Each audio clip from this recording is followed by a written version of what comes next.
kai mu da yanzu rayuwar nan mu mata muna fuskantar kalubale.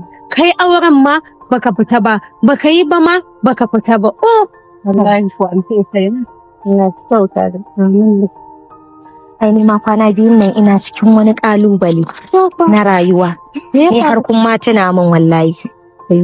Wani ne kwana biyun nan yake takura min yake matsa min. Kullum idan na fito ina gaya muku sai ya tare ni.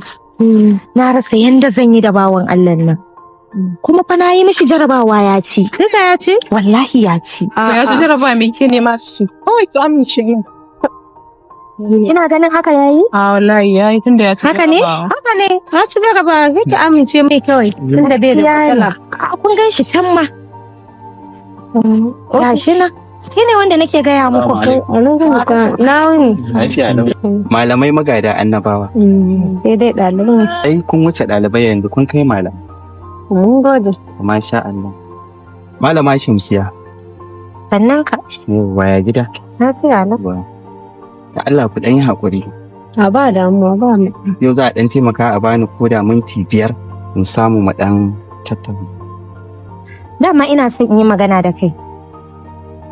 A gaskiya ina ganin ba mutunci na bane ba ni da kai mu dinga tsayuwa akan titi muna magana irin wannan koya kuka ce. Gaskiya. Ina ganin zai fi kyau ka dinga bi na gida muna magana amma ba wai ka dinga tsaye da ni akan titi ba. Yanzu ni da kawaye na muka fito daga Islamiyya ka tsaye da mu, hakan bai dace.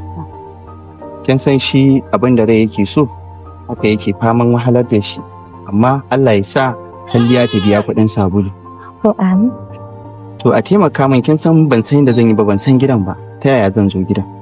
To shikenan zan baka namban waya na, in ya so sai ka kira ni in kwatanta maka. Gaskiya. Me number wani? 070